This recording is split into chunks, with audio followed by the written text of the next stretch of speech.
பொருட்படுத்தவில்லை.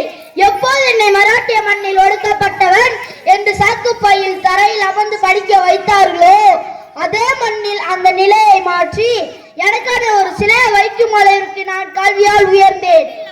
நான் தான் பீமாராவ் ராம்ஜி அம்பேத்கர் பேசுகிறேன். தீண்டாமையை எனக்கான தீண்டாமை என்று கருதவில்லை. ஒட்டுமொத்த ஒடுக்கப்பட்ட சந்தாத்திற்காகவும் அதிகார வர்க்கத்தை எதிர்த்தும் நான் பாடுபட்டேன். நான் எழுதிய இந்திய அரசு சாசனம் உலக போற்றும் சிம்மாசனமாக விளங்கியது. என் உயிர் மக்களே, நான் படித்து நாட்டிற்கு சட்டத்தை கொடுத்தேன். அதை நீங்கள் படித்து எனக்கு சாதி எனும் பட்டத்தை கொடுத்தீர்கள். பரவாயில்லை, நான் அதை பொருட்படுத்தவில்லை. கடவுளுக்கு கொடுக்கும் காணிக்கை இந்த ஏழைகளுக்கு கொடுக்கும் கல்வி மேலானது.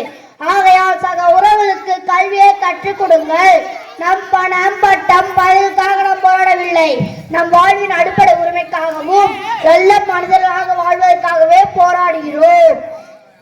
ஒரு லட்சியத்தை அடைய வேண்டும் என்றால் விடாமுயற்சியை மேற்கொண்டால் முன்னேறலாம்.